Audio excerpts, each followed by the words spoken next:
We divide 224 by 5 in a long division method. 5 times 4 is 20.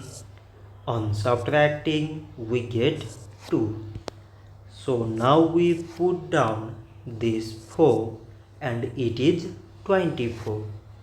5 times 4 is 20.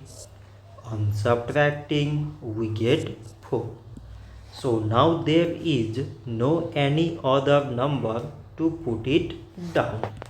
So we take here decimal so that we put 0. So it is 40 and 5 times 8 is 40.